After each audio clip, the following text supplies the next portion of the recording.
Twagala okusaasira. Okusaasira family eya Tamale. Mirundi. Okusaasira. Junior. Omusajja wange mukubiddeko awo ku makya. Ngali atya bambi. Gakyali mangi. Amaziga. Gakyali mangi. Abadde darling wa mzee. Gakyali mangi kimu bibiri nga abwatukawo nga akaaba. Naye ajja guma. Muzadde naddala ng'obadde okolagana naye bulungi. Bwakuvaako embeera tesobola kusigala kyekimu. So ajja kuguma. Muzadde asigala muzadde. Asigala muzadde. Naye ekisinga obukulu mu nsi muno nze sinze nsinga okufuna buli muntu waafa ekibuzo ekijja mu bulamu obw'ensi eno. Bwe tuli tunakwogerako ki ng'ofudde. Ng'ofudde onoogenda nsali kwogerako banaakuziika nga mubbi bagenda kuziika nga muntu wabuvunaanyizibwa waliwo omuntu ogenda kufa. Nga buli omu bali eno nga namubba ku Lwakutaano nga bamuwasa ku Lwamukaaga. Genda omubuuza oba si kituufu. N'embuzi n'engikutulirako ku muguwa. Baali bamuwasa Lwamukaaga. Namubba Lwakutaano. Teyalabika ku mbaga. Era senkaawe andabyeko ng'abaana bano bafuna ddi buli zanjagalirako kye namukola nga ne tendo naziyitangako tenti nga nze muyina tuli mu nnyendo mugaliddemu nga owulira tenti boti. Maama wa Junior namubbawa namubba ku Lwakutaano ng'embaga yange nga bamwenjola Lwamukaaga nga tenti bamaze oziziza. Naye ekirungi ekimu simubanyabonyeza kyakubiri musajja oli yafa. Yali agenda omuwasa. Wadde yagamba munaali mukumi n'agafa yafa siriimu. Namuwonya.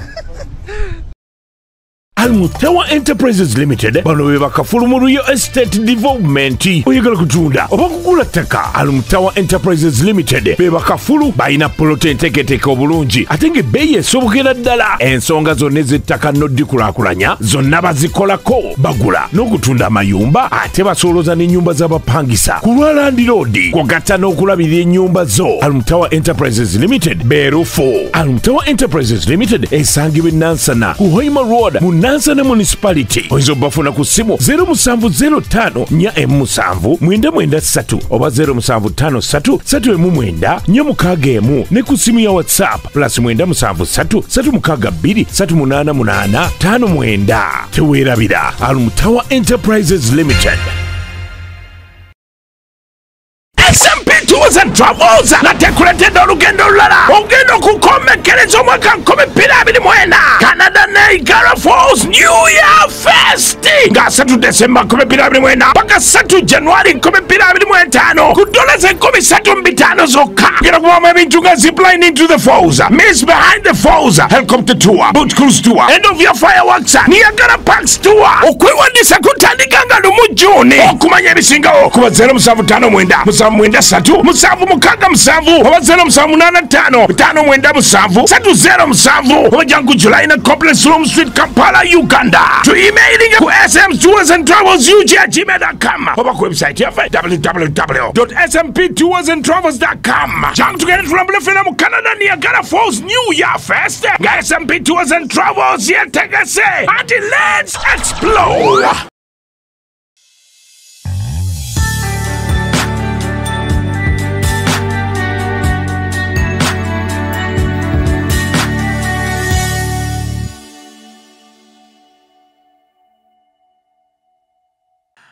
Tutandise twagala okubabuuzaako yonna gye musinzira okuba nga temutulaba subscribinga ku mukutu guno. Nana Herbal Mouthwash sede zange ziriwa sekajja akikolako mufune amannyo gakuluma olira sayidi emu ebyekyo ebinyogoga bisanyalaza amannyo gonna najja kubanga ate akola ki akuyambako. SMP Tours and Travel banaye tugenda Canada mu December ono yampira nkola mention yena ngamba gwe tuyagala kugenda Canada. Njagala taata. Njagala. Ani ekigamba. Comment. Njagala. Nego bakugamba nti no Saimo bono odda ku bantu ba comment saabo nze kati nagenze ntekayo post jo ne bagamba waliwo n'abakyasula mu mosquito net bazze ku zali bavuma bavumye gwe nkedde eri mu 200 oba 60 ne ku Facebook naye kukyade kinene obviously baba okyasamba net ebintu ebimu bireke tovuma hani bagamba gwe naawe simanya wali munaku simanya biki ne bagamba era situbwegaana obwavu bwo tubuyitamu naye kati ki tunabeera ku ekyo nabeera ku ekyo tetuveewo era nammwe kyabatawaanya yeyo embeera mwerwaneko nze nava mu kufitina abantu twava mu kufitina abantu kati tukola bitutwala mu maaso kubanga awo bwenda banenda ne banga omugati gukulagidde ani nze banga omugati gwa zali gundakidde tunatandika kugira kwa bazali baliko bintu bije bali twagala okusaasira famire eya Tamale mirundi okubasaasira Junior omusajja wange mukubiddeko ku macha ng'ali atya bambi gakyali mangi amaziga gakyali mangi abadde darling wa muzeeyi gakyali mangi kimu bibiri ng'abwatukawo ng'akaaba naye ajja guma omuzadde naddala ng'obadde okolagana naye bulungi wakuvaako embeera tesobola kusigala kyekimu so ajja kuguma muzadde asigala muzadde naye ekisinga obukulu mu nsi muno nze nsinga okufuna buli muntu waafa ekibuzo ekijja mu bulamu obw'ensi eno bwe tuli tunakwogerako ki ng'ofudde onoogenda nsi eri kwogerako banaakuziika nga mubbi bagenda kuziika nga muntu wabuvunaanyizibwa waliwo omuntu ogenda kufa nga buli omu bali eno nga famire yo si yeri mu kubonaabona mu nteekateeka ze ez'okuziika wabula olw'abantu b'okoze emikwano gy'okoze n'abantu b'oyisiza be bali mu kugamba eno bwe tugamba ono bwagamba nange kasuku tukoze tutya tusame nga mukazi wo ali mu maziga ge ag'emirembe enaku zino ewaffe ofiirwa n'otafuna na budde kyova nti abaavu tutuka time netumala okuzikira netuddamu netukaaba tewafuna budde bukaaba kati okyakaaba ow'obujji nebagamba twagala kufumba era ebyo byonna ebyentondo mu bikomye buli muntu wofuna obudde za Mungu mu kasondo nga ya Allah mpa sente ekigambo sente sente zikole ku sente ogwo gattako erinnya gattako emikwano nze ngamba nti obuyambi badde bujjanga mu ddwaliro okujjanjaba mirundi si bonna nti babadde bamwagala naye ng'ekibuuzo kinaalabika kityanga ffe tetulinaako okutegera tetulinako contribution yaffe gye tukoze so bino tubibagamba olumu ne mugamba nti tuduula ate ebikaatinga across nti mirundi ne bwe yandifiiridde mu mulembe gwa mwami Kyagulanyi tugambe nga azzenga kuba president yandimuwadde obujjanjabi obviously kubanga era ne waba tamwagala kyandimuswaziza okugamba nti bannange season journalist alwadde gavumenti yaffe tetutteeyo terina kyekozeewo kati waliwo abantu abo nga bagenda kubeera balangirira mu gavumenti eno base bagende mu gavumenti endala it gets back to hard work nti tuyinza okuba ffe tulinamu emirundi mu generation yaffe muno mwe tukulidde obulungi nga tutegeera gwe tulabye ng'aliwo n'emirundi omulala abalala gwe baalabako munnamawulire yali munnamawulire wa pulezidenti mu kaseera ako yakola emikwano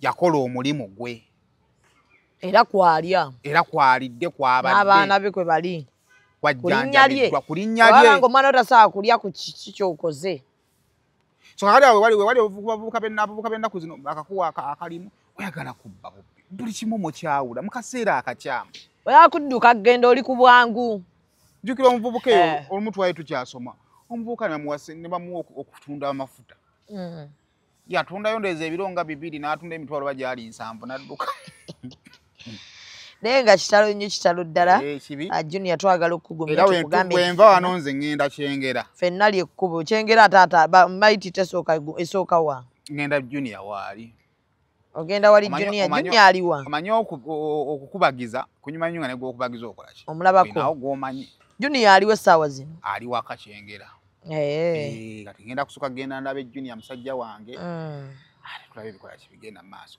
naye nekyo nno kigenda okumaliriza nga baanalisiti kati mmwe mwete manyiza si janalisiti nze ndi buloga kati mmwe baanalisiti mmwe andi bagambye basajja bagenze nnyo mukazi yagenze Kogwe no gambo otya nti fe banalist.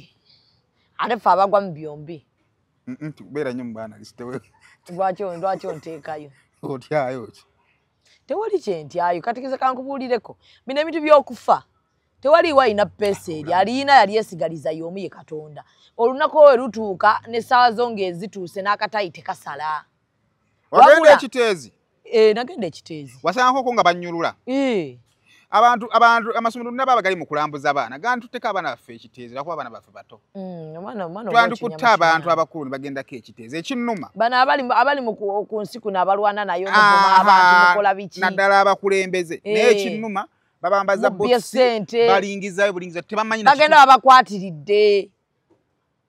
Abakulembeze bagenda babakwatiridde. Olwakando bedda ke bakola. Kyova nzinadde ngamba abantu iddi bw'aba asobola alekulire. Wa KCCA. Yabasabadda ssente. Bade bazisabadda. Takoze kimala. Nze kati kankubulyeko mulimu ebintu bye ntunuulira wano nga Jennifer Musisi yabireka ebimu abikoze ng'ebirala yabikola ne byonooneka nga omuntu yenna yali alina okudda ku bukulembe mu kifo kye. Either omaliriza bye yaleka mu pipeline n'ebifudde nga yabireka ng'abikozeeko nabyo n'oddamu n'obikola. Anti buli muntu azza Jennifer Musisi mu mboozi za Uganda kitegeeza bannayuganda tebagwana mirembe. Hanze, by the way, I was appreciating her work. I was one of those. Buli wobanga oli ya Jennifer Musisi yali alina kyakoze mu Kampala. Kitegeeza nsinga Jennifer bamutuwamu emyaka 10. Singa tu toso akyusa nsi na mirembe nakukola abantu bye baagala. Oyina okukola kyolaba ekigasa eggwanga nga bo bajja kumala bafunemu bagambe yali atukolera kino. Kyekiri kye nkugamba nti tosobola kwogera ng'oyagala kusanyusa abantu. Buli w'oyagala osanyusa abantu oyonoona. Buli w'oyagala be you tofaayo ku bikibi bagenda kwogera because akuvuma leero enkyo ojja tuteekayo ekirala aseke. So kati bano abantu tebalina formula, omwana Adamu talina formula. Olaba yeerabira nti yamuwa omukka ali waggulu n'amwerabira. Kati ate ggwe muntu munne. Kati bano abantu ekisooka eggwanga lyaffe twalyonoona. Okitegedde? Eggwanga lyaffe twalyonoona nti lya fitina. Okufitina kungi Uganda ya fitina.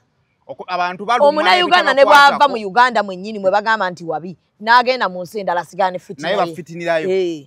Asigala ne fitina ye atambula nayo. Ate kitwalira Omunayuganda obudde okukkiriza nti Munayuganda munna ayina kyakozeewo. Nti gwe tunuulira wano abaana bagenda ne badduka emisi ne bawangula medals n'otunula ati singa ebadde ensi ndala ng'ovudde kuba n'abakulembeze.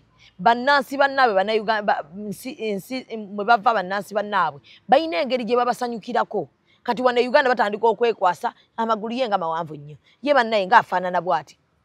Uganda nsi ya fitina. Kati bw'omala okumanya nti ndi Munnayuganda era nva Uganda gwe manya abantu b'owangalyamu bafitina. Okitegedde? Ate ekyo obutakunyiiza kibeerawo nnyo mu mawanga agakyakula. Kubanga amawanga agakyakula weewe ekifaananyi nga abali mu misinde nga mulimu set on your marks. Go. We mugamba go buli omu atandika buli omu aba n'ekirowoozo nti yagenda okukulembera. Kaakati omuntu kimutwalira ebbanga okukkiriza nti ekyamazima omusajja nsinze okudduka. Asobola okwekwasa oyo yayimiridde bubi. Asobola okwekwasa oyo simanyi anywa enjaga. Kaakati Uganda tukyali ensi ekyakula buli omu alina ekirowoozo nti asobola okubeera biliyoniya. Okitegeera. Mulina fitina ejjudde Uganda mpitirivu nnyo nti wane Uganda bwe bafulumya firimu y'Omunnayuganda Bannayuganda banne ne bagicriticize nga bucriticizinzi nga temuliimu kalungi ke balabamu. Naye ne bafulumya ey'Omunnigeria nga ebijjuddemu ensobi empitirivu ezimu tebaziraba. Wabula ne ba-appreciating ate waabwe. Nze natiira Bannayuganda, Munnayuganda oli asobola okukyawa Shamim lwakuba asobola okugaana okwa-appreciatinga Shamim lwakuba Sayimu gw'abeera naye tamwagala. Kati nze kasannategeera ekyo. Nembavaako ayagala njagale atanjagala yamanyi n'okumumanya simumanyi. Kyovula nze n'ekintu ndowooza. That's why me I live my life and I'm enjoying it very well. Endowooza yange eri bweti. Shamim waba ina hijab nation. Kiki nsobola omuyamba. Okitegedde? Ekyo kye muyamba saagala kusukkawo. Shamim tumale okumala hijab nation ntandika okuwulira ng'omukodo. Atandika okulya fitina. Nze sisukka Shamim.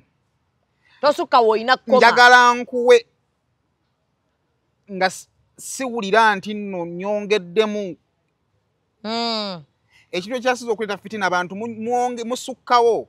Gwe tulina okukoma. Mu mawulire wano mu Uganda ekitwawudde n'abayimbi kusukkawo n'okwala omuntu omu n'omuzannya emirundi 6 n'olekawo banne nga yeka buli boogera boti gwozannya osusseewo kati oyo osuubira nti alina okukuwa ritaani kankuzanye gumu oba 2 ne munno muzanye gumu oba emeka nga sina kyensuubira nnyo nga sina kukkulumira ono gwenzanye 2 omunigeria ye gwe sirabangako gwe nazanye 2 yankoledde ki ffenna twenkanye era nze wange tondeetera bya papa byo sayima obulamu bwe tunaatandika obutambuzanga kati ffe abamu bwe tubutambuza obukunyumira kuba ogenda n'okulaba nga toyina goofitina kasita osooka ne wejja fitina ku mutima bw'omala okwejja fitina ku mutima otandika buli kimu okiraba nga kiri nnomo weetegeere position yo kati soba ebintu by'okufa sayimo tewali atagenda kufa ekyenjawulo kiri kimu ssaawa ze zaawukana na lunaku buli muntu agenda kuloza ku ppeesa ly'okufa naye ogenza otya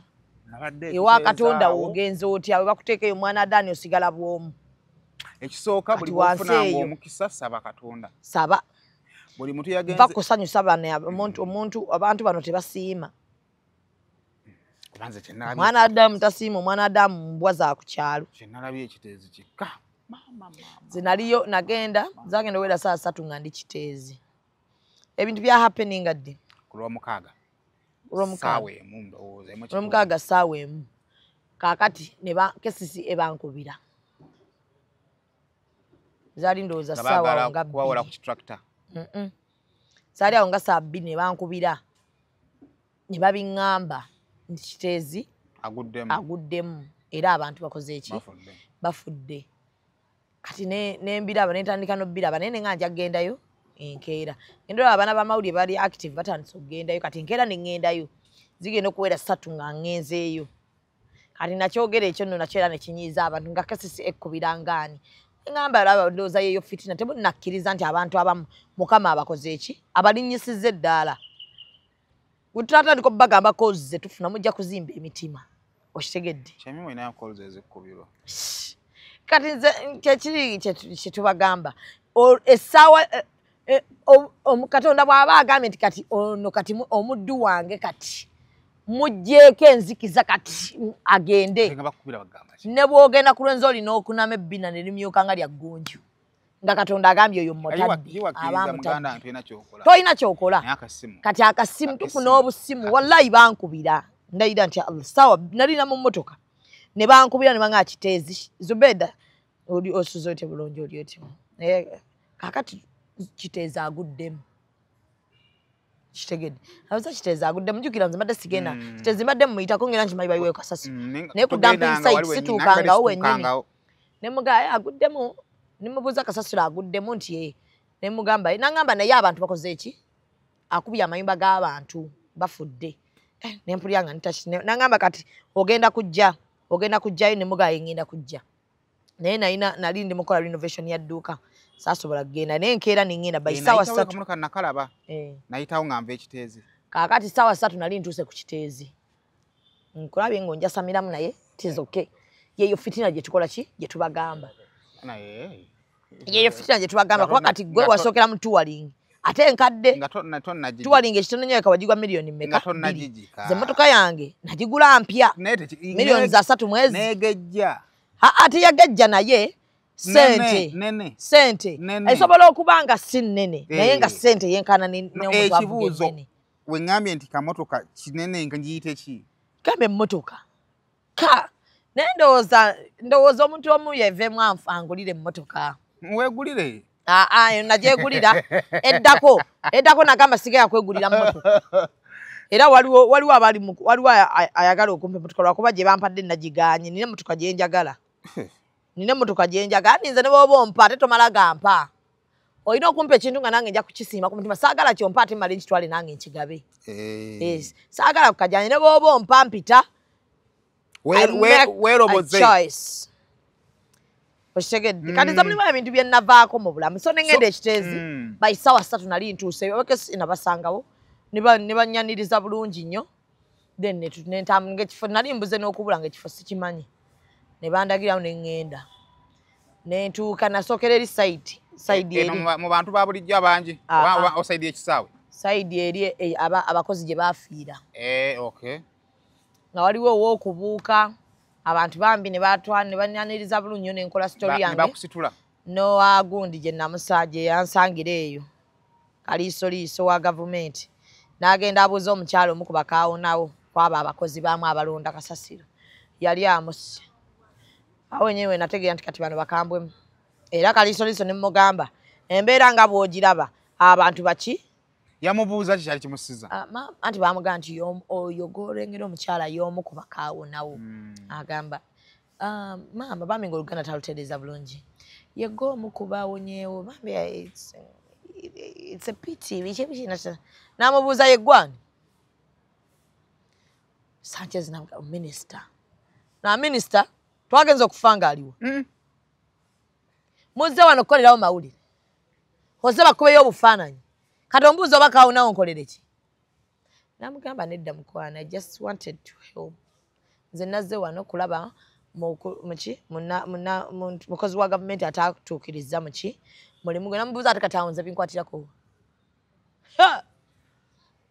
tumugamba nno kaliisoliiso omukazi yali traumatized omwana akufudde kaliisoliiso wa byamizannyo akujje muwa gavumenti tumugamba manyi muleke oline kaliisoliiso soliiso awo n'abuuza ebigambo by'oluganda awo ne mugamba kati kino kibagamba nti entiisa tubasasira entiisa eyatuuse kubanga owa NBS yali ayagala abyogere muki muluzungu ne mugamba bano abantu bazze okwogera nabo ebyo eby'oluzungu bye basingira ddala obutakola ki okwagala obutaagala baagala luganda balutegere baleme kugamba nti yatugamba ebigambo netabiwa ne tuddamu eki era yayiyayiyawo oluganda bwalugatta paka alukoze eki lwaki kaliisoliiso tamanyi luganda alwogedde olina okutegeera abantu nti bajja kutumako mu baganda nga tomanyi luganda so olina oluganda nonga lukuyisa wangi so nenvaayo nenneetoolwa neŋŋenda eri nentuuka ng'ate ekiri eri gyeyaziika amayumba g'abantu nga bw'otuuka lwakuba ninze ezziga lyange liva wala saakaaba I didn't cry but I was emotional because natunuulira abantu abali homeless nentunuulira abantu abakyalaaja n'olw'abantu baabwe abakyaliyo wansi neŋŋamba ya Allah ffe baani bw'okyatambuza nga tukyali balamu nze omanyi buli mbeera gye ntuukamu ne ndaba nga omuntu ali mu mbeera ate nze gye siriimu awo nga Mungu ate nsooka mmuwaayo era akammeka 2 nga nzisikayo 2 nga ezisooka zaakumwebaza nemugaa ya Allah nze ani atalina kyenkuwa akyayimiridde nasanga omusajja n'agamba wano wennyimiridde we wali abaana bange bali eyo wansi n'ogamba nno kati Katonda musasula mmeka namuwulira oyo bannange ne ŋŋamba ya Allah waliwo omukyala gwe bajjayo awo nga ndaba ow'olubuto ne bamala abasembe babiri be nalaba naye ow'olubuto kitegeeza waliwo nga wendi wagendayo lwakumeka nze nagendayo Sande ku Sande kuba ow'olubuto bamumpisaako kati ze saali eri nali eno waggulu mwali mukasasiro mwennyini kuka nga kikimwe munoonye eggulire erinaakwata ennyo n'omusajja oyo kiki ekyabambusa waggulu mukasasiro yennyini buli muntu nga poliisi eri mugandi kasasa okuddamu n'abumbulu ng'ate gwe mwoyimiridde lw'okubaggulire content sayima olumu naawe ajja kuleetera ebizibu ati nabetunuulira bwe nti ngamba sayima you get memories ngambye omuntu buli wofunamu obudde weebaze Katonda abantu abamu balowooza nti nno abantu abamu bali progressive naye mbu olw'okuba ki abantu beebaza nnyo Katonda buli bwofuna obudde weebaze Katonda because otunamu banno naawe ne bw'oli n'ogamba Mungu nzaani nina ekintu kye nalabye media houses e Uganda tukyali banafu pozi nga it is in plan nga gavumenti yabayisaamu akasimu nakyo kisoboka naye obunene bwa incident eyo tebwavuddeyo mainstreams zisinga kubajjukira abantu zibasinga ojjanjawaza buli baba baagala okuvuma bavuma nti baba YouTuber biki naye nga teweewunya YouTuber abaddewo ku scene n'aweereza abantu naye kati mainstreams bagamba twali tubasuubirayo ekisooka okugenda kuba live waliwo wano muwa live wezitax nakati wandibadde tuli ku live nga tevaako ngeri kiteezi bakiyita bati ekyo bakiyita Google something kisobola okulaga ekifo nga bwe kyabadde kirabika nga kikyali kiramu because state kati erwawo okupiikinga ebifaananyi kati the reality ekyabaddewo before kyekisobola okujustifyinga what happened after.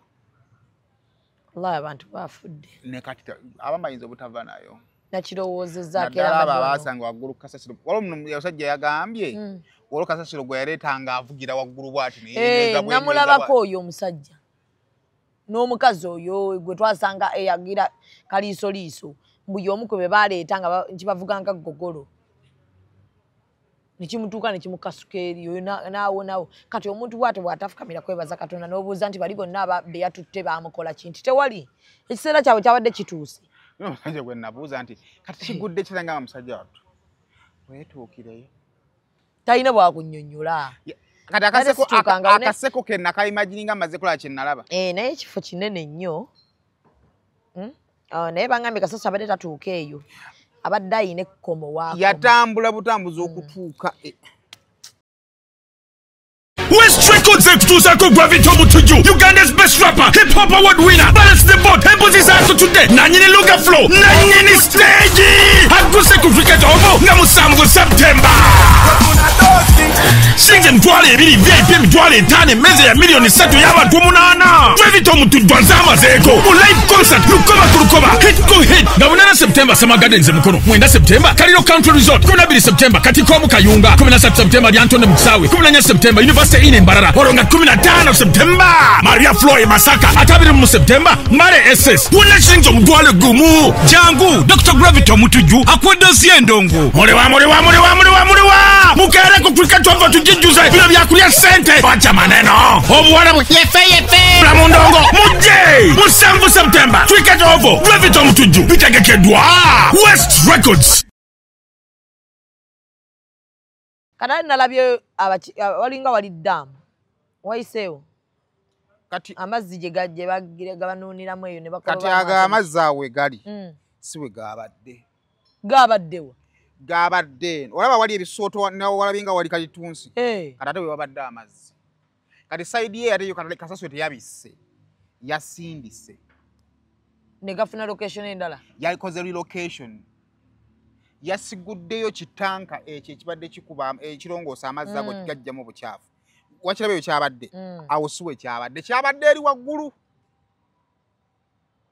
n'oluguudo lwasenguse kati awo ate we yakoze relocation n'ekyusa n'esindika wali amazzi gye gabadde si ye gaayo nze nabadde manyi ddaamu erya nedda ago babadde bagalongoosa you know why kyobaze weefuna eddakiika nga ndeebaza Mungu abantu mubaze Katonda why wennaake nga obulamu si bwaffe naye nze ndi ttiimu Zali era kyekyenvumya twasazeewo tugambe tukoye akamanyiro k'abakazi tuli ttiimu Shakibu buli omu wa ddembe omanyi nze njagala nnyo omuntu ne mumuleka n'abeera neki opinion ye ne mugiwa ekitiibwa so siraba lwaki abantu abamu ate muyina engeri gye mutuwasamidde nnyo ffe ba ttiimu Zali mukazi mukulu no bannange buli muntu agenda kukula nze ate kanjagala okubategeezaako Zali bw'aba nga teyeebaza Katonda ku myaka gyatuusemu kuba waliwo abatagituukamu oba ali mu 6 oba ali mu 7 Zali buli w'oyimirira gamba alhamdulillah waliwo abasaba batuuke mu myaka gy'olimu abantu gye bakuvumirako nti simanyi oli mukadde simanya biki mukwano obukadde omuntu akujjukiza emyaka gyo batakuvumira mwe mumanyi jasindi mu Abannayuganda era mba mukyogeza nnugu oshegedde nze mu byonna njagala bwe tuba nga tunenya Zali ensobiize tuzimunenye nga tetwongeramu kyakuba nti oli mukulu kubanga waliyo n'abato be muyita abato basobola okukola ekyobusiru ekisinga Zali kyakola oshegedde waliyo abato be mugamba nti bato era simanya bato nnyo simanya biki nga achievements Zali zatuuseeko n'emyaka bo gye balimu ebintu byafunya myaka gye balimu nga tebabikoze okitegedde njagala tunenye Zali nga tukimanyiiko bumanya nti Zali muntu alina omusayi gwa red naye asobola okunyiiga buli muntu bwanyiiga alina engeri gya reactinga bw'oti omusajja maama kati Saimo singa tusobola ne batuwa olukusa oluyingira maka ku maka ne tulaba n'abakazi nga abasajja be bateeka something on a table nga abakazi era babalangira naye Shakibu yagambye ebimu Zali yalimbye oba yalimbye oba teyalimbye she was expressing herself for as long as bannange abakazi bangi bayomba ate nze kambabuulireko abakazi bavoola abasajja naye Zari nze kye namwagaddeko omutima yagutadde Lwakuba nti mwe muwulira bye yayogedde ne temutunya facials ze bwe yabadde ayogera n'eddoboozi lye temuwulira tonation bwe yabadde ayogerera kitegeeza yagenze okwogera ng'alina obulumi. There is something that she's passing through ky'atayogera. Naye akakatono ke yatudde bwe kaba nkasa omuwangaazayo emyaka emirala 5 it is okay for me. Okitegedde? Na kino nakyogera Simon embagamba. Tuli mu mulembe gw'abasajja obutaagala kukola. Tuli mulembe gw'abasajja abakeera ku mutya ne mwekuba perfume ne mwambala bulungi ne mutambula nga temulina kye muteeka ku table. Okitegedde? Nawuliddeko abagamba ateekawo sex. Let me tell you something. Omukazi yasobola okwogera ekiro ekyo kyogera omusajja omutooletoola agamba nti abadde ateekawo sex.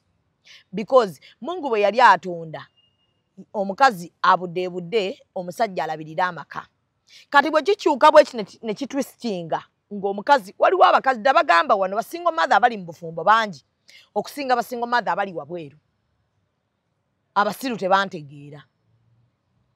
Naye abategeera bantegeera. Abakazi bangi abali mu bufumbo nga bali married mu kifaananyi ky'abantu mu maaso g'abasayimo nga jja nakuganze ndi mufumbo nga yasasula rent yasasula fees yagula engoye z'omusajja yakola buli kimu. Kati sinsi nti Katonda teyatonda mukazi kukola ebyo atuuka n'abeera exhausted. Bw'omukola y'akantu kamu oba n'oyenda oba n'okola ekintu kyonna avaako kubanga Mukama teyamutonda kulabirira.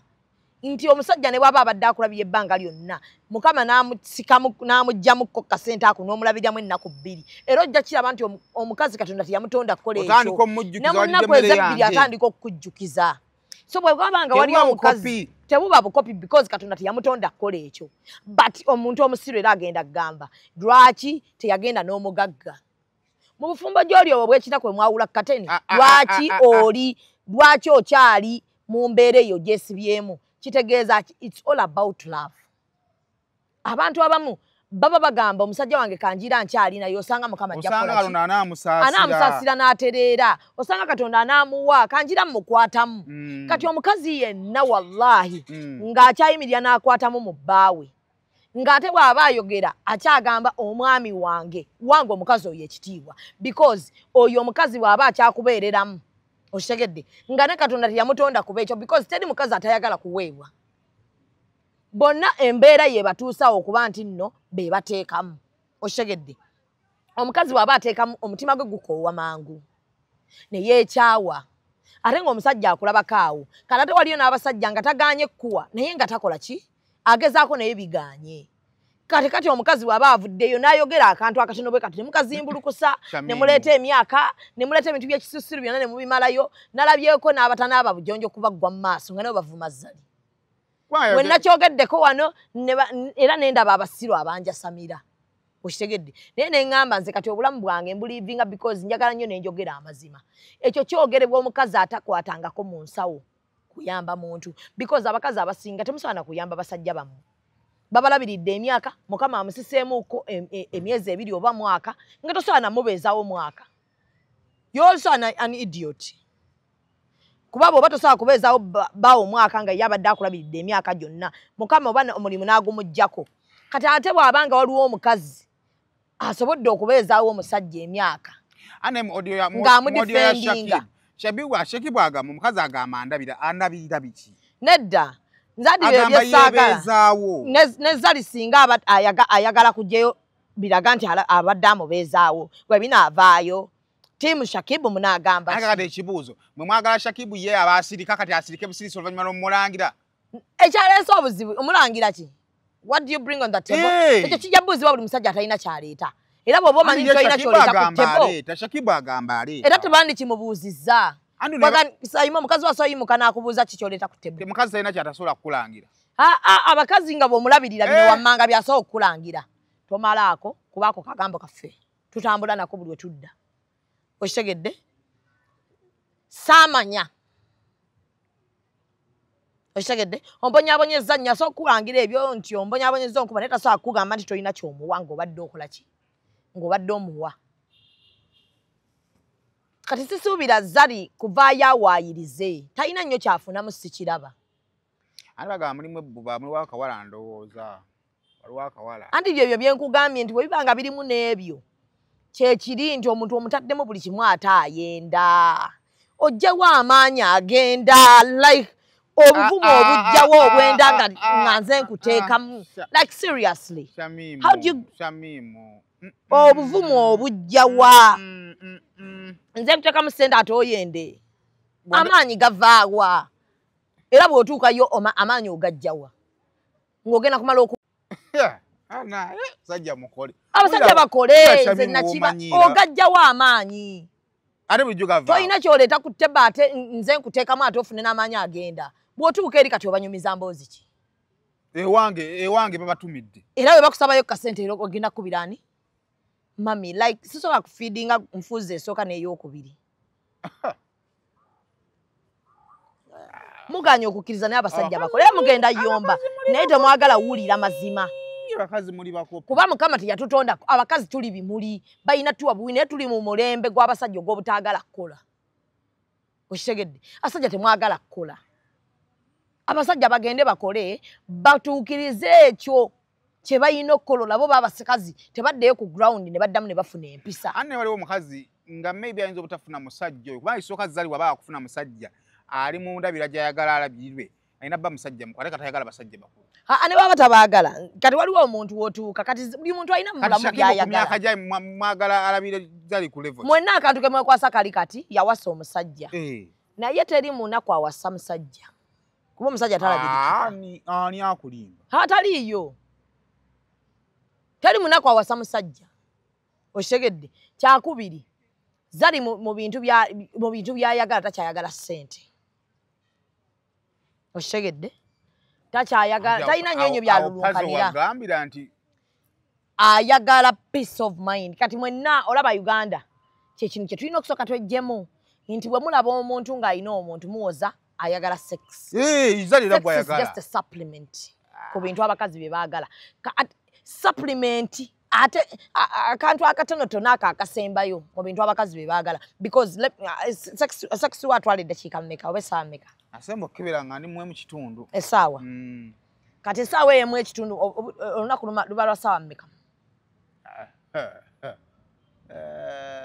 Twogere mu kitundu ku ssaawa ez'okwebaka siku z'olunaku. Anti nkubuuza olunaku lubaamu essaawa 24? Nkoze biki? Bw'aba Zari oyo sisubira nti anyuka mukaaga oba mmeka okuggyako on bad days nti emirimu giganye. Ayinza okunyuka nga 10 na mmeka? 12 mpaka ku makya bukeera oba oli mu sexy.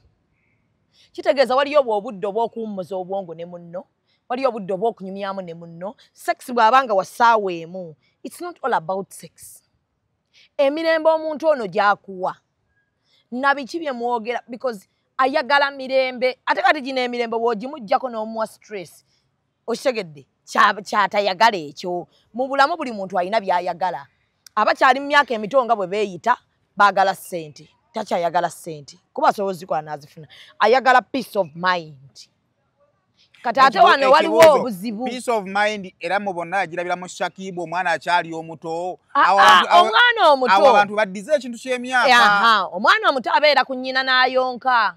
Era n'omwana omuto omusiru we tumulabira nti mugwenyufu kwesiba mu bakazi bakulu. Akakodyo k'abakazi kulya abaana abato nga teri abagamba. Abaana abato mufune kisaakaate mubasibira. Omwana muto ayonka. Mukwate abavubuka bonna abato mufune kisaakaate mubasibira. Oyagala musajja akuwummuza. Zarifu omanyi abasajja b'emyaka 5 abawummuze. Lwaki omukazi bw'abeera n'omwana omuto tekikola mawulire? Lwaki omukazi bw'abeera n'omwana omuto muwaawaala ne mutandika omukazi mukulu biki? Omusajja bw'awasa omwana omuto kubanga omusajja yalina ofuga. Mukole ssente mufuge. Bwe muba temufuze bajja banoonyayo yonna gye muli. Babawase. Bwe kiba si kyekyo bazadde bamwe babakwate kekiri nti muli baana bato bafune ekisaakaate babasibiremu. Ne Zari waba w'amaanyi afune mugagga munne beetwale.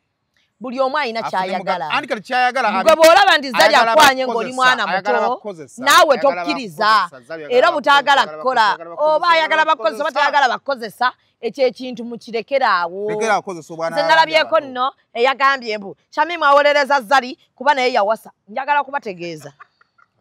Yagambye mpolereza Zari kuba naye nawasa. Si kanene nze kunzi. Kubanga guno omwaka gulinga gwakumeka gulinga we nakolera omukolo gwange ze comments ezasingamu. Kati njagala kutegeeza nti Uganda abaana bonna abawala bonna abasinga baavu. Kati we bamala okuba abaavu bamanyiira balina mentality eno ey'okkubibwa ey'okufugibwa ng'abaddu tebasobola kwogera. Kati ffe abayimuka ne tuvaayo ne twogera batandika okwebuuza kati oyo engeri gyayogera bw'ati baawe olowooza baawe omuwala yafuga ewuwe okitegedde nti kekiri nti obwongo bwammwe bulimu ayisi temusobola kuvaayo ne mwogera. Nze sisobola kukyunyizibwa. I come out and speak up. Nti gundi tosobola kumboggolera nsirimbwa okitegedde. Like tebamanyiiyo nti mu nsi waliyo abantu abasobola okweyagala ebyaddala. Relationship ya Zari ne Shakibu nnungi nnyo nze era sigiraba mu buzibu. Era omuntu Zari okuvaayo omukazi wa mumwa. Abakazi b'emimwa bangi ku market. Bangi ku market. Mukazi atasirika. Era Zari is not alone. Ate Zari nogeya ojjukira weyageya Shakibu nti ali mu amaalo. Tewali mukazi atageya bbaawe. Omukazi oyo. Abakazi mugeya babbaaba mwera ne tutandika kuteeka kamera wali bakazi. We batuula ne bakazi bannaabwe. Mugeya babbaaba. Wange tangeya. Mukwano tumuteekako kamera oli mugoba. Ayina okuba kino ekiwalaata kyonna yakikugeyageya dda. Ayinza okugamba ntudde lw'abaana naye omusajja w'ekiwalaata tayagalika. Kati waliwo byojja n'oyogera wano ebyekisiru. Nkyemmanyi kati ayinayo mu sisita we gwakugeya naye naye maama bbaawe leero naasusse. Nze oyo namuvaako namuta. Wano nze kasita abaana we bali kasita aleeta emmere n'atuweeza amafuta n'akola biki ng'omuleka. Kati munnaye bo baasalawo fuuka bizeezengere kwonula ayini okwo. Alina abantu be. Alina abantu be. Ayinayo mukwano gwe akumanyi. Ngangeya. Ayinayo mukwano gwe ne lw'omuwadde kasekisa akalungi gwanyumiza. Twamugamba atya. Kale leero nno munnanga nti tuli mu ssanyu ewaka. Omukulu leero yeevuddemu amaze eddakiika 3. Tegezaako munnange kajuyisi yongeramu omulondo. Abakazi bageya era ebyo ate Zari ye ekirungi nti ageya mu lujjudde ebintu bino ebivaayo. Kati omuba mufaaki. Abakazi bwe tutyo bwe tuli. Ate omukazi ali e Uganda omukazi ali e Uganda takyuka na mukazi ali mu Amerika. Oba muzungu oba muki omukazi alisigala mukazi. Nenga tuba twaswala nnyo. Mukwano era kati gw'otambule toberangako ne mukyala wo ng'alina emikwano gye ng'abakwano be baseka ebitaliimu. Beesise watali kisisa. Bakuba mu bufaananyi. Yabagamba ddwe watuka kugologosa endulu zaako. Kati waliwo be yagamba nemufunye ku ddagala omusajja ageregeza. Yalowooza bwakunoonyeza ddala kumba akuswazizza. Okitegedde abakazi bageyeza ddala. Kati nze nalabye nga mwenna ne mbagamba temumanyi bakazi be bakoze basajja. Nkazi mutukoze ebintu. Abakazi bakoze abasajja ebintu. Kati ekyenjawulo nti abaogera abaatula be bafuuka ababi. Naye ng'abakazi bageyageya dda basajja mu bamaama baabwe. Nga nazaala wakula wadna mutabani. Akumanya endya n'ensula. Yenno bannaye obeerawo otya nga nnyazaalawo ye yawa muwala weddagala ly'amaanyi ng'ekisajja. Era ng'adda n'amuyita naga kati ali atya. Agamba maama nno ennaku zino. Ajja bw'abuukako. Maama n'akatugezeeko wakubiddeko ku gundi. Oba tuddeyooko. Muwe ku mukira gw'ekkonkome. Kati mu ebimu ebyo bye mulaba ng'omwana simanyi onoolaba eddagala n'ogamba banne omukazi anteereddemu eddagala. Olimu aba atya kukugamba nti naye hani. Nga togenda bulungi. N'agenda anyumizaako nnyina namugaa kano kamuteere mu mmere. N'abakazi waki temutugamba ndaba ng'ekinene ekyo. Babageyeza ddala. Nyazaala ali eri yeefubutula. Agamba noonya ssanyu lya mwana wange. Simanyi bano b'ogenda okukolako. Abanaku b'obadde ogenda okukolako baliwo. Sinnabakwata. Mukwano nze njagala okutegeeza bino bye muwulira abakazi abaatula ne boogera mukwano. Nalabyeko abakazi abayomba w'omusajja ekitiibwa omusajja alisigala musajja n'omukazi alisigala mukazi. Kambabuulireko ekitiibwa omukazi agenda kuwa omusajja ekitiibwa oyo omusajja akyewadde. Okitegedde? Because kati nze neetunuuliramu okujja mu kamera ne omukulu nenzija omukulu ne muweerawo awo mu kamera ne mukolera live n'empeerawo omukulu. Okitegedde? Because kati nze omusajja nga akumalamu n'amaanyi oyomba akutunuulidde. Si ayogera oluzungu. Wa luzungu. Nze ate jjukira nnyomba mu Luganda. Kati n'omuntu gw'oyomba naye nga akutunuulidde n'amaanyi akuddamu ekintu kimu are you okay? Amenya. Kati olina bw'oyomba naye kati otunamu najja mugambe ki. Yayiga oluzungu. yayiga oluzungu yakumala. Yammala. Katonda abiraba. Ndalaba n'amanya nti omampa ati gono kamwe wa luzungu. Naye era ne Katonda ekirungi ky'oluzungu tisirugoye nti lutuka ne lukutuuka. Nti gye bujja oyinza okuluyiga. Bwe ndi luyiga ensoli dda n'ogigamba ki? Mbu bwe nali bwe ndi oluzungu obuwanvu. Ndabyeka anti leero nakedde neeteka ne ŋŋamba abanneeti omanyi okyasula mu nneeti otwalwa Zaliro Vema.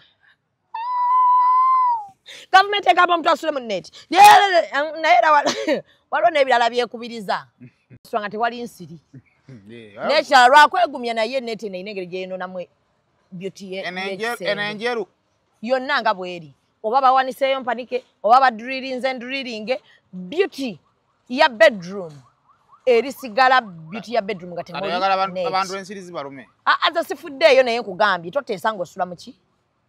Ng'osula mu nneeti. Bw'ofuna obudde kireke bw'oba okyagisamba oti n'oggulawo nga ggula oluggi. Bireke. Ekino kino kibanyiiza. Okitegedde? Ne amazima temugaagala. Naye nze mu byonna ekisooka zalekera okuyisa mwana oyo amaaso. Agumidde bingi bannanga abawala abato Kampala kuno bangi. Agende naabo. Kyokoleke mpulya agumidde bingi. Kiki kimusibyeyo atavaayo? Amumwogerera. Omusajja agumwa omuntu ogumira mu bufumbo. Nga n'omukazi bwaguma. Omwana oyo olaba Shakibu oyo. Omanyi bbanga libukyanga zali amuleeta mu mawulire tetumulabangamu tetumusangako mu controversy erimu n'amuwala yenna. Ku ngeri gye tunoonyerezaamu. Kitegeeza omwana oyo yeekuuma baana. Yeekuumira omuntu ogwo omuzali. Naye gwe n'osinzira wakuonyeddemu kawisi kamu ate bale ne zaliyiga omwenge togusobola. Obufumbo obuli toxic oba ku musajja oba ku mukyala gwe wekka aba yeerumya okububeeramu. So if the marriage is toxic, Shakibu akyakolayo ki? Tosobola mwenge. Dekava mu by'okuyomba. If the marriage is toxic, akyakolayo ki? Waliwo ne gwe nalabye agamba yeesibasiba ku botiki y'omwana. Mbalamusizzaako nnyo bannyabo ne bassebo nga nsinzidde wano ku Rosemary Beddings. Ate nga Rosemary Beddings esangibwa wano e Kasubi ku Bitaala. Rosemary Beddings nga ffenno twakuguka mu kisenge. Era ng'omukyala yenna ali eyo okukubiriza leka kuyingira kisenge nga nawe kennyini bwe weetunuulako teweesanyusa wabula nga ate ffe tulina obunayiti obulungi nga bannaye ne munno bwakutunuulako naye bannange awulira nga azeemu amaanyi. Abaami nammwe tulina obwammwe leka kusula ng'omusota ng'ate wano eno tulina nights ennungi eri ez'abaami n'ebintu bingi nnyo bye tulina wano ku Rosemary Beddings. Ky'oba okola ennamba eri ku screen kw'oba okuba oba tusindikira ekifaananyi ku WhatsApp kyonna ky'oba weetaaze ate nga tuderivaringa Uganda wide wonna w'oba tugenda kuba nga tukutuusaako eby'omulembe eby'omutindo okuva mu Rosemary Beddings. Bana Uganda ebintu byammwe bye muyombera bya kisiru nnyo. Zali respect your man nga bw'omuyita husband. Naye mwandibadde appreciative nti Zali mu byonna byabadde ayomba. Yeeyogeddeko na linnya lya bbaawe yabadde ng'akyamuyita my husband. Kigambo ekintu kimu teri mukazi disrespectinga with respect. Byonna byakola singa ne Zali anaaba ayina kyabadde ayita byonna byakola bikutyoboola. Bwakugamba mwami wange. Bwakozesa mwami wange n'akutyoboola alinganga mukazi atakukombya ka muntu amuwaka. Naye nga mubeera mu bantu banange omwami wange banenze n'omwami wange hani olidde nga kitufuula abakazi bwe yekkubisa peeka kye nagandi omukazi asobola okubeera mu makaago nga yanoba emyaka 99 emabega bodde ewaka n'omukwatako nakasuku ekikono kigenda nekikuba eri ate ekizali kyali mu kukola keekera n'ennambwayo ke yatukola ate nabyo temubyagala mugambye babawe ekitiibwa mu public ewaka babakyunye si kyekyo oba kitegeera nti si kye mwagala si kye twagala twagala lya ddala nti kizali kye yakoze ali mu kujoronga Shakibu yamujolonza ate byonna byayogedde tulina kyoteka ku ttebo nakako mubadde mukabuuza abakazi nga kabadde nga tekabanga temulina kyemuleeta kati n'abasajja waba talina kyaleeta lwaki temwagala anti omuntu woba omuntu anaakunafuya bagamba ekiswazi omugagga kutana kaki kakati bw'oba akuba omusajja kumubuuza kibuuzo kya busiru bwe kityo ngera abona okuba omukazi nomubuuza ekibuuzo ekyobusiru mbadde nga mubibuuza abakazi naye nga namwe mukimanyi bulungi nnyo obuvunaanyizibwa bw'omukazi sikubako kyalina kyateeka ku mmeeza anti woobunirira n'otambuuza gyenva n'otakola naawe woobunirira nga taata w'abaana alina kyateeka ku mmeeza zo okulambula ku baana be temugenda wano kutunyigiriza temwagala babuuza gye muva temwagala kola kikuba sirina kyenteeka ku mmeeza naawe talina kyoteeka ku mmeeza taata w'abaana bw'abazze okulaba abaana be please ate webanga ebyo mwana ye Prince Bondiani akakatikitoko bituufu Shira Price ya Shira Price nabirabye ate ne Shira nenda nga abikonfaminze nti bamuyisizaamu eggaali Shira yagambye aludde naye kalishegeza kigamba kalishegeza nti ono obukadde bwe butandise okumukyaya buli kimu tayagala buli muwala asembera kuba kano Kashira kakyali kato kalaba kali katambula ne kagwa waliyo n'abawala nga tebali mu myaka gya zali naye nga nabo balina obujja tebuyinaako myaka naye ate obw'omukulu bwa njawulo obujja tebuyinaako myaka mwasibya ku kigambo ky'emyaka naye nga nalabyeko n'abakazi abakulu abasinga zali emyaka nga byalina tebabirina naye nga nabo bawoza emyaka okoze biki okula ki mukisa mungu alina batatuusizaawo nze saagala nnyo mba mukuba zali mwesibe nnyo ku ky'emyaka bannange mukuba ekitulina kyekirala temulina kyamukuba ndowooza mwabinoonyeza ne bibula ne mwesiba ku kyamyaka abakazi lwakuba abasinga basirise naye buli mukazi bw'anaayagala okuvaayo okwogera ku bbaawe byakola ensi eno ejja kuwuniikirira so omukazi bw'aba asazeewo okwogera mu muleke obuzibu bw'okukwana omukazi Shakibu asobola okuba nga alina ekyasobola okwofalinga oba ontegeera naye obuzibu buli luddawa abaana ba Ssemwanga taata waabwe yabalekera properties zaabwe kitegeeza nti n'essente ezibalabira zikola ki weziri aba Diamond taata waabwe akola ki waali abawa webiseera ebisinga oyagala single mother oyingira otya mu bulamu bwa single mother kwagala baana be oyagala otya abaana be kuba supportinga tebeetaaga support yani ibeetaaga support si ya ssente ekyamazima kiibwa ekiti bino nabina tubyogera abaana abo balaba ekisooka Diamond is also their father wadde bayoka ne mama waabwe because they are seen in communication ekibuuzo omwana oyo ku Shakibu ne Diamond naye agenda osooka okukubira singa abadde alinamu obuzibu asooka kukubira taata we ani Diamond oba ontegeera bulungi no live aba Diamond ababiri ne bali abalinzi bennyini kubanga it is beyond bana tukyasola balima nti no ndi taatawo mukwano nedda naye olaba nze kyemmanyi ndabyeko ku bantu abakola cooperating ayinawo omusajja ewaka naye ng'omwana ono taata eyajja mu maka gano ayina la bondi gy'ataddewo n'abaana bano nga naye baba bafunye ekizibu basooka ne bakubirayo nga tebannakubira kitaabwe ate tuba tugeze ne bya zali nga bituufu because single mother ayina ky'abaakwagalamu kumwagalira baana naye kumwagala kuba bayagala kuleka bali abaamusuula kwaffe abakazi tulagako kubanga zali akulaga ye teyategedde ndi omusajja ajja n'alayira n'olayira muba mwagala ki ekisingaawo yayise mu bana abaana be there is communication between abaana ba Zali yagirekawo nga maama buli maama kyeyandyagadde nti bw'oba onobye n'ova ew'omusajja ono ng'akyasobola olabirira abaana be leave that communication bw'obanga oli maama atalina mpisa mbi leave the communication between the kids and the dad kakati nze ndowooza obuzibu bwa Shakibu bwe bwava buli wamu Shakibu yagwa mu mukwano ku mukazi atali mu mukwano lwaki mugamba nti Zali yetayagala lwaki mugamba nti yetayagala tuli mu byakwekozesa kanve mulaavu kitegeeza nti Shakibu alina abawala baagumiikiriza kubanga olaba waliwo abawala baagala okulya ku Shakibu because mukazi wa ne Zali yagambye atya mugundi ye naye alina baki naye alina abasajja bakoze eki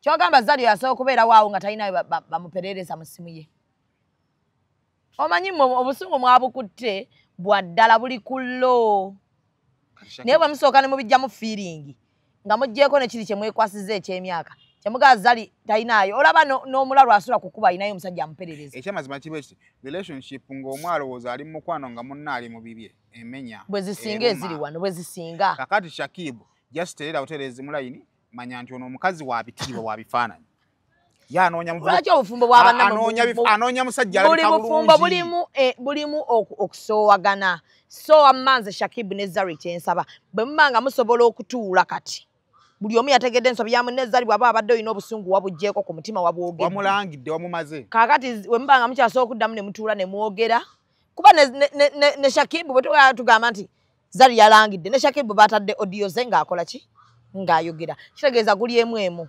batuule kati bonga Shakiba yade yewozaako bino bye mwogera mbusimanya ate kitegedde omukazi takwagala ne Zali ayagala Shakiba ne Shakiba ayagala Zali wamma bwe mbanga mukyasobola obufumbo bwa obutaasa ne bubeerawo the better ate bwe mubanga mujja kwettiramu mweti ate buli omu afune omulala nze nalai puzzle ng'agamba nti babasaamu omupiira Shakiba yasinga omusuwa kati ekyamwagaza bamukozesezza musajja mwe temulina misuwa lwaki temunnafuna abawasa yasinga mujja kwogera buli kimu mujja kukimalayo but Team Zari mere bulungi mweraba naye Shakiba Zali olimba leero tebujja kukola obukolimo bwammwe